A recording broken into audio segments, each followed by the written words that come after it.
The title of the story is The Goat That Gloats.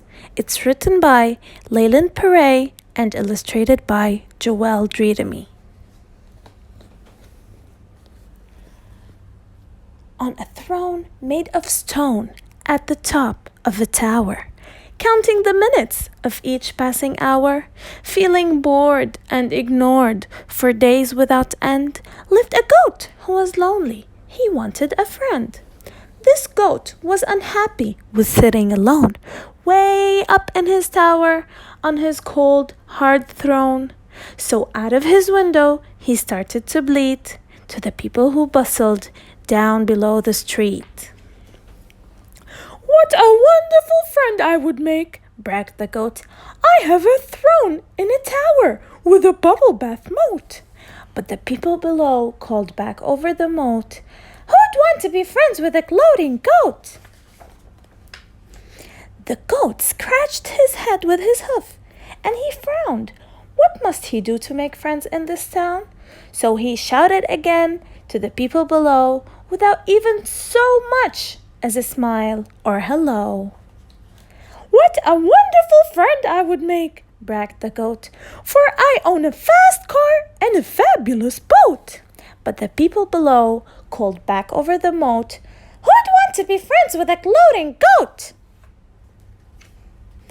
Now the goat was beginning to get quite upset that no one would want to be friends with him yet. So he jumped to his hoofs and reached for his net, and quickly he scooped up Fernando, his pet.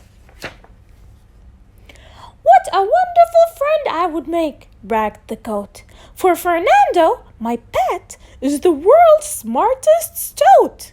But the people below called back over the moat, "Who'd want to be friends with a gloating goat?" Once more, the goat, who was stricken with grief, came away from the window to Fernando's relief. He recaged his pet before he got bitten, then burst into verse with a song that he'd written.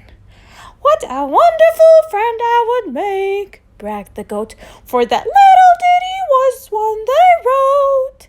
But the people below called back over the moat, "Who'd want to be friends with a gloating goat?" Now the goat was about to sing one more verse, but his run of bad luck took a turn for the worse. He took a deep breath and let loose with such force that his voice gave right out. He bragged himself hoarse. The people below in the street clapped and cheered, and the goat whimpered miserably into his beard. "Why don't they like me? Why don't they care when all of my riches I'm willing to share?" Meanwhile, the people began to feel bad for teasing the goat in the way that they had. He might be annoying for gloating all day, but all that aside, he was kind of okay. So they lifted their heads to the tower and they tried to talk to the goat who was holed up inside, for they thought that he'd make a good friend, sure enough, if only he'd promise to stop showing off. The goat heard them calling his name and he jumped up out of his throne with such joy that he bumped his horns on a beam jutting out of the ceiling. It was several hours before they regained feeling. But he couldn't talk with that pain in his throat. He struggled to utter much more than a note. A note? Why, that's it! So he went one step better, sat down at his desk, and he wrote them a letter. At last he had finished. To the window he went, and there, with his letter, he carefully bent and folded the paper to form a small plane, while all the time hoping that it wouldn't rain. Whiz went the letter out into the blue. Ah! Went the people, and also ooh! As circling steadily over the street, it finally came to a rest at their feet. "What wonderful friends you would make," went the note, "for this foolish old goat with a very sore throat. I am sorry, I really did not mean to brag, but loneliness can be a terrible terrible drag.